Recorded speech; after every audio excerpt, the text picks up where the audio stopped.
Muito bem. No vídeo de hoje eu quero tratar de um tema que está em pauta, né, para quem estuda e trabalha o direito de família e para quem também, de modo geral, costuma acompanhar ah, as decisões e os julgamentos do Supremo Tribunal Federal, né?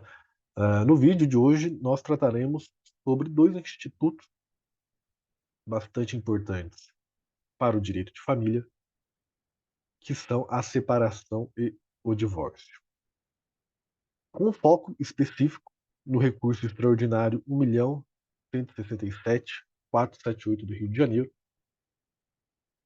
que representa o tema 1053 da repercussão geral. Bom, este tema 1053 trata do seguinte: separação judicial como requisito para o divórcio e a sua subsistência como figura autônoma do ordenamento jurídico brasileiro após a promulgação da Emenda Constitucional 66 de 2010. Bom, o que nos interessa, mais precisamente neste vídeo, é a segunda parte desta repercussão geral, ou seja, a subsistência da separação enquanto uma figura, um instituto autônomo no ordenamento brasileiro. Então, é precisamente esta segunda parte do tema 1053 que nós trataremos no vídeo. Bom, a redação original do parágrafo 6º do artigo 226 da Constituição tinha esta, esta forma. O casamento civil pode ser dissolvido pelo divórcio após prévia separação judicial por mais de um ano, nos casos expressos em lei, ou comprovada a separação de fato por mais de 2 anos. Então vejam, a redação original continha, impunha ao divórcio uma condição, né? Ou melhor, duas condições, né? A separação judicial por mais de um ano, ou então a separação de fato por mais de 2 anos. A emenda constitucional 66, ela subtraiu todas aquelas condições então previstas no parágrafo 6º. E ele ficou assim resumido: o casamento civil pode ser dissolvido pelo divórcio. Então, é, é sobre esta redação atual que o Supremo Tribunal Federal está debruçado, né? Esta redação atual, reafirmo, que foi dada pela Emenda Constitucional 66. Então, é a partir deste contexto que o Supremo Tribunal Federal está decidindo se subsiste a figura da separação como um instituto autônomo no direito de família brasileiro. Bom, né, então, bom, aqui nós temos o que eu acabei de dizer, né? A redação do parágrafo 6º do artigo 226 da Constituição, dada pela emenda 66, torna inconstitucional a existência da separação. Então, é isso que nós vamos buscar responder no vídeo de hoje. Aqui eu gostaria de fazer apenas uma retrospectiva. Quando eu fiz a minha pós em Direito de Família, minha pós lato sensu em Direito de Família, eu lembro de que nós tivemos uma aula específica sobre essa questão da emenda 66, e o professor, certamente muitos de vocês conhecem, o Dr. João Aguirre, ele já ele defendia que os dois institutos poderiam coexistir no direito brasileiro. Eu, até muito pouco tempo, entendia que não, né? Que deveria prevalecer apenas o divórcio. Mas, sobretudo, pela teoria do direito que eu estudo desde o mestrado, que é a teoria do direito como integridade, que tem um apego muito forte à questão da liberdade individual e da autonomia privada, eu hoje entendo que a separação e o divórcio podem sim subsistir no direito brasileiro, mesmo após a redação do parágrafo 6º ter sido alterada pela emenda 66. Bom, aqui nós vamos trabalhar com 4 argumentos, então, a favor desta coexistência. Vejam, A locução verbal pode ser, indica mera faculdade. Então, vocês relevem o erro da redação, né?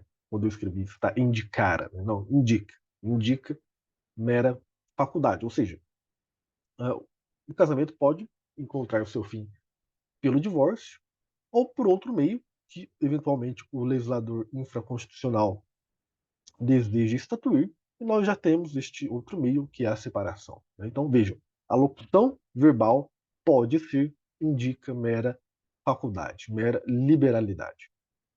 E nesse sentido, né, a, a redação do parágrafo 6º impõe ao intérprete do direito o respeito à liberdade individual e à autonomia privada. Neste sentido, em optar ou pelo divórcio, né, ou pelo divórcio, ou pela separação.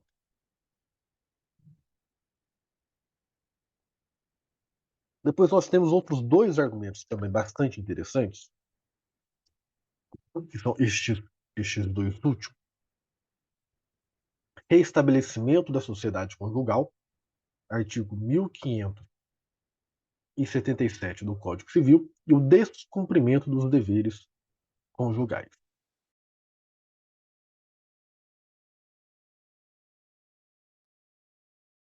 Bom, estes dois últimos argumentos merecem aí uma análise um pouco mais detida.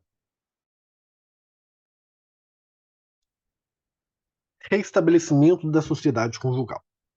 O artigo 1577 estatui o seguinte: seja qual for a causa da separação judicial e o modo como esta se faça, é lícito os cônjuges restabelecer a todo tempo a sociedade conjugal por ato regular do juízo.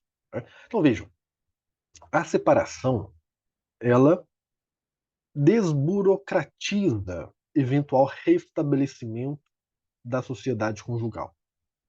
É claro que não se desconhece que os divorciados podem se casar novamente entre si ou com outras pessoas, mas o escopo da separação é permitir de um modo muito mais fácil, ou seja, as pessoas não precisariam, entre aspas, recasar, né? Bastaria ali um simples ato regular em juízo. E vejam, é interessante porque aqui nós estamos tratando especificamente da separação judicial, ou seja, uma simples petição ao juízo, o problema está resolvido. Mas no caso da separação extrajudicial, uma escritura pública também estabelece a sociedade conjugal, né? Então vejam que a, a separação permite o restabelecimento daquele casamento de uma maneira até mais fácil do que o próprio divórcio. O divórcio põe fim, aí, num caso eventual de restabelecimento, as pessoas teriam que casar novamente. No caso da separação, não, né? A sociedade ela pode ser restabelecida por ato regular em juízo, né? No caso da separação judicial, uma simples petição, e no caso da separação extrajudicial, uma escritura pública. Então vejam que a separação traz essa facilidade. E no caso do Supremo entender que a separação não tem mais vez, evidentemente esse artigo 1577 do Código Civil perde a razão de ser, né? E nós perderíamos, então, uma grande opção para o restabelecimento do casamento. No artigo 1572, nós temos a seguinte redação: qualquer dos cônjuges poderá propor ação de separação judicial, imputando ao outro qualquer ato que importe grave violação dos deveres do casamento e torne insuportável a vida em comum. Bom, aqui nós temos a famosa discussão de culpa, né? É, no caso do divórcio, nós não temos essa discussão, né? Não se discute culpa no divórcio. Pessoas podem simplesmente querer se divorciar sem expor os motivos. No caso da separação, a questão da culpa importa, né? Sobretudo por esta segunda parte do artigo 1572. Se houver culpa, né, é, culpa baseada ali em qualquer ato que importe grave violação dos deveres do casamento, torne insuportável a vida em comum. Esta culpa na separação, ela traz consequências. Eu vou mencionar duas. Perda do direito ao uso do sobrenome, 1578 do Código Civil. Claro que nós temos algumas ressalvas, mas aqui eu trago a regra. E perda do direito aos alimentos. Também tem a sua exceção, mas aqui eu trago a regra, 1704. Então vejam como a questão da culpa, se não é importante ou tão importante no caso do divórcio, no caso da separação é muito importante. Né?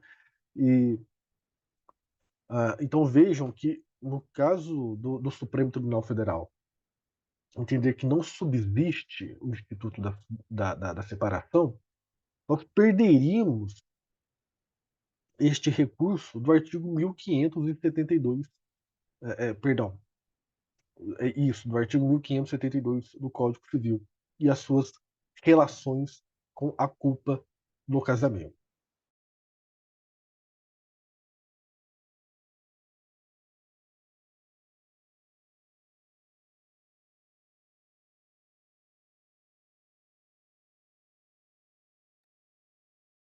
Há quem defenda, e assim, eu realmente entendo que se o Supremo Tribunal Federal eventualmente entender pelo, pela retirada da separação como figura autônoma, que o restabelecimento da sociedade conjugal e o descumprimento dos deveres conjugais, desses dois artigos que nós acabamos de mencionar, perderiam sua razão de ser, né? Sobretudo o artigo 1577.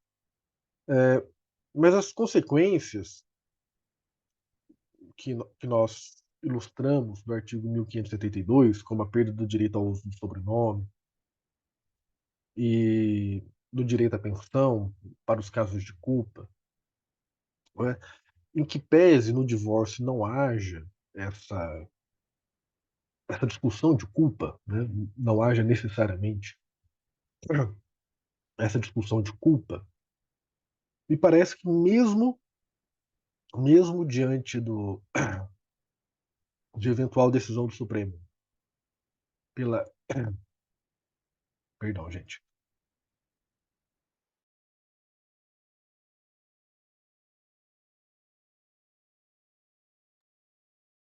mesmo uma eventual decisão do Supremo que entenda que a separação não subsiste no ordenamento jurídico brasileiro, me parece que aquelas consequências do uso do sobrenome, da perda do direito de pensão, em caso de culpa, né, de descumprimento dos deveres conjugais, não ficam assim tão evidentemente excluídas do ordenamento jurídico. Eu acho que, mesmo diante de uma eventual decisão do Supremo Tribunal Federal nesse sentido, a discussão, sobretudo, de algumas consequências do descumprimento dos deveres conjugais ainda encontraria um lugar no direito brasileiro.